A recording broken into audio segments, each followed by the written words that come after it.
नमस्कार बंधू भगिनींनो, आपल्या सगळ्यांचं सहर्ष स्वागत आहे स्वास्तिकम या माझ्या चॅनलवर। या व्हिडिओमध्ये आज मी आपल्यासाठी 12 ज्योतिर्लिंगापैकी दुसरं जे ज्योतिर्लिंग आहे ते आहे मल्लिकार्जुन। त्याची माहिती घेऊन आलेली आहे, तरी आपण सगळ्यांनी हे श्रवण करावं। श्री मल्लिकार्जुन श्री शैल शृंगे विविध प्रसंगे शेष द्विशृंगे सदा वत्सनम तमर्जनुम मलिकपूर्व मेनम नमामि संसार समुद्र सेतु। जय मल्लिकार्जुन जय मल्लिकार्जुन अशा पावन नामघोषाने आंध्र प्रदेशातील कुर्नूल जिल्ह्यामधील श्री शैल पर्वतावरील डोंगर टेकड्या व पातळगंगा परिसरातील कदली बिलव वन दुमदुमून जाते। असे मानतात की या भागात भगवान शंकर प्राचीन काळी खूप वेळ प्रकट झाले होते। त्यानंतर परमप्रिय भक्तांसाठी त्यांनी येथे दिव्य ज्योती रूपात कायमचे वास्तव्य केले।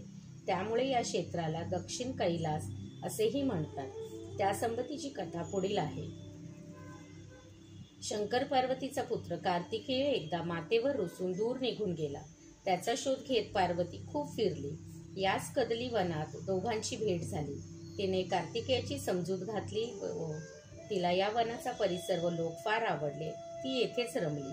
उमेच्या विरहाने व्याकुळ महादेव तिच्या शोधासाठी कैलासावरून भटकत येथेच आले। त्यांनीही येथील आदिवासी लोकवस्ती आवडली। त्यातच एक सुंदर लोभस भिल्लीन होती। तिच्या नाटकी लोभस नेत्रकटाक्षाने व सुंदर नृत्य गायनाने भोलेनाथ मोहून गेले। ते तिच्यावर प्रेम करू लागले। ती भिल्लीन म्हणजे पार्वती होती। तेथील आदिवासींनी मग शिवपार्वतीचा थाटात विवाह केला। दोघांनाही त्याच वनात कायमचे राहण्याचा प्रेमळ आग्रह झाला। या प्रेमळ भक्तांसाठी भोळे साम त्या दक्षिण कैलासात दिव्य ज्योती रूपात स्थिर झाले।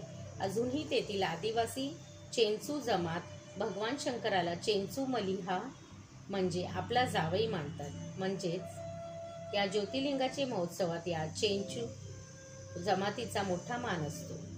कथा 2 पूर्वी पांडवांपैकी धनुर्धर अर्जुन तीर्थाटन करीत या कदली वनात आला। त्याच्या धनुर्विद्येची परीक्षा घेण्यासाठी शंकराने भिल्लकीर्ताचे रूप घेतले आणि एका रानडुकराचा पाठलाग करत ते अर्जुनाच्या दिशेने वेगात आले। शिकार पाहताच अर्जुनाने बाण सोडला व शिकार टिपली। त्या शिकारीवरून किरात अर्जुनाचे युद्ध झाले। त्यात अर्जुन विजयी झाला।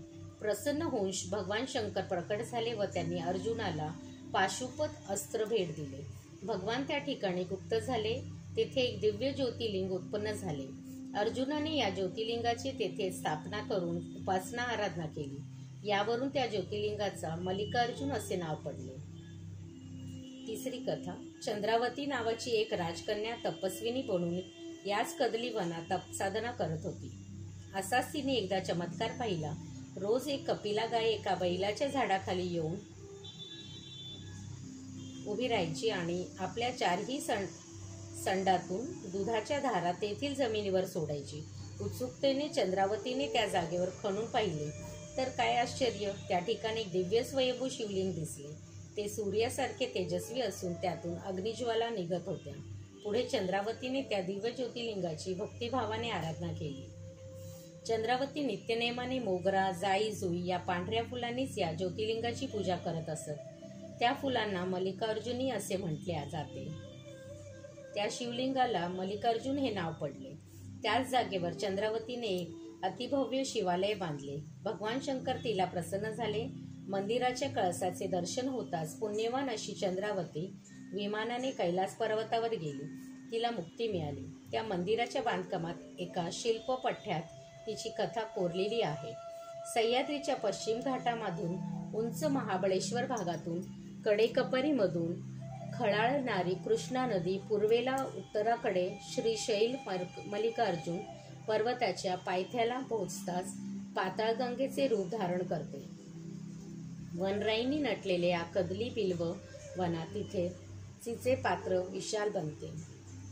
पाताळगंगेचे पावन तीर्थात स्नान करून भगवान शिवशंकर मल्लिकार्जुनाचे दिव्य ज्योतिर्लिंगाचे दर्शन घेण्यासाठी लाखो भाविक मोठ्या आवडीने येथे येतात। हा परिसर पूर्वी अरण्यामुळे दुर्गम, अवघड व भीतीदायक वाटायचा, परंतु भक्ती व निष्ठेच्या बळावर हजारो भाविक नित्यनेमाने दर्शनाला येत असत। हिरण्यकश्यपू, नारद, श्रीराम, पांडव, पुराण प्रसिद्ध भक्तांनी या भक्तवत्सलाचे दर्शन घेतलेला पुरावा आहे। ह्या ऐन तत्संग या बौद्ध चीनी प्रवाशाने या तीर्थक्षेत्राचे अतिशय सुरेख वर्णन लिहून ठेवले आहे। नागार्जुन, बसवेश्वर आणि संत श्रेष्ठ श्री ज्ञानेश्वराचे वडील विठ्ठलपंतही येथे येऊन गेल्याचा उल्लेख आहे। येथे अनेक बहुमोल वनौषधी असून त्यांच्यावरील संशोधनाने रसपूट, रसरत्नाकर वगैरे महान औषधी ग्रंथाचे लेखन शास्त्रज्ञांनी केले आहे। छत्रपती शिवाजी महाराज यांनी कर्नाटक मोहिमेवर असताना या शिवज्योतिर्लिंगाचे दर्शन घेतले। त्यावेळेस त्यांनी मंदिराच्या उजवीकडे उत्तरेला एका भव्य गोपूर बांधले आणि भक्तांसाठी अन्नछत्रही चालू केले। त्या शिवाजी गोपुरमाच्या आतील भिंतीवर भवानी मातेचे शिवाजींच्या हाती तलवार दिल्याचा प्रसंग कोरला आहे। या कदली वनात पूर्वी स्त्री राज्य होते।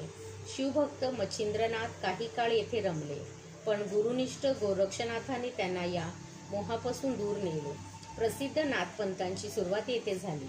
विजयनगरच्या राजांनी शिवभक्तांसाठी येथे विविध मंदिरे, गोपुरे, ओवऱ्या, तलाव बांधले। शिवभक्त साध्वी अहिल्यादेवी होळकर यांनी पाताळगंगेच्या तीरावर 852 पायऱ्यांचा भक्त घाट बांधला। दत्तावतारामध्ये श्री नरसिंह सरस्वती श्रीशैल यात्रेसाठी आले असता याच पाताळगंगेमध्ये फुलांच्या आसनावर बसून त्यांनी आपले अवतार कार्य संपविल्याची कथा गुरुचरित्र ग्रंथात दिली आहे। श्रीशैल या लिंगायत शिवभक्तांचे प्रमुख केंद्र आहे। त्यांचा वीरशैव व सिद्धिमठ येथे होता। या मल्लिकार्जुन ज्योतिर्लिंगाला ते लिंग चक्रवर्ती मानतात। पाताळगंगेच्या काठावरील प्रत्येक खडा शिवलिंग मानून तो खडा चांदीच्या कोंदणात बसवून अत्यंत श्रद्धेने गळ्यात घालतात। या देवस्थानाच्या पूजा अर्चनेचे अधिकारही त्या लिंगायत जंगमाच्या कडे आहे। शंकराचे श्रेष्ठ अष्टस्थानांपैकी श्रीशैल हे एक शिवपीठ असून ते आदिशक्तीच्या 18 शक्तिपीठांपैकी एक शक्तिपीठ आहे। शिवशक्ती यांच्या संगमाचे हे विशेष स्थान आहे। येथे कालीमाता, माधवी भ्रमरांबा अम्मा या रूपात आहे। शिवरात्रीला जोडूनच देवीचा उत्सव साजरा केला जातो। महिषासुराशी युद्ध करताना या माधवी देवीने भुंगे गुंजारव करत असणाऱ्या ताज्या कमळ फुलांची माळ गळ्यात घातली होती, म्हणून तिला भ्रमरांबा हे नाव दिले गेले। ही देवी म्हैसूरकडील धनगर जमातीची कुलदेवता आहे। सहसा न आढळणाऱ्या सुंदर देखण्या चतुर्भुज अशा दुर्गादेवीचे मंदिरही येथे आहे। राजा हरिहरायने बांधलेले मुखमंडपात मूर्तिशिल्पाचा उत्कृष्ट नमुना असलेली एक ब्रांझ धातूचे नटराजाची देखणी मूर्ती आहे। शिवलिंग पुराणात या ज्योतिर्लिंगाविषयी उल्लेख आहे। महाभारतातील पांडवांच्या वनपर्वतात ते श्रीशैल मल्लिकार्जुन क्षेत्री आले असताना त्या स्थानाबद्दलचे पुढील प्रमाणे वर्णन केले आहे। श्री पर्वते महादेवो देवासह महामद्युती न्यवसत परमप्रीती ब्रह्माच त्रिदैश्यसह तत्र देवहृदय स्नानात्वा शुचिहा प्रयतमानसः अश्वमेधवा नोक्ती कुलम चैव समुद्रते। म्हणजेच दिव्य तेजस्वी आणि प्रसन्न अशा महादेवाने देवी पार्वतीसह या श्री पर्वतावर वास्तव्य केले आहे।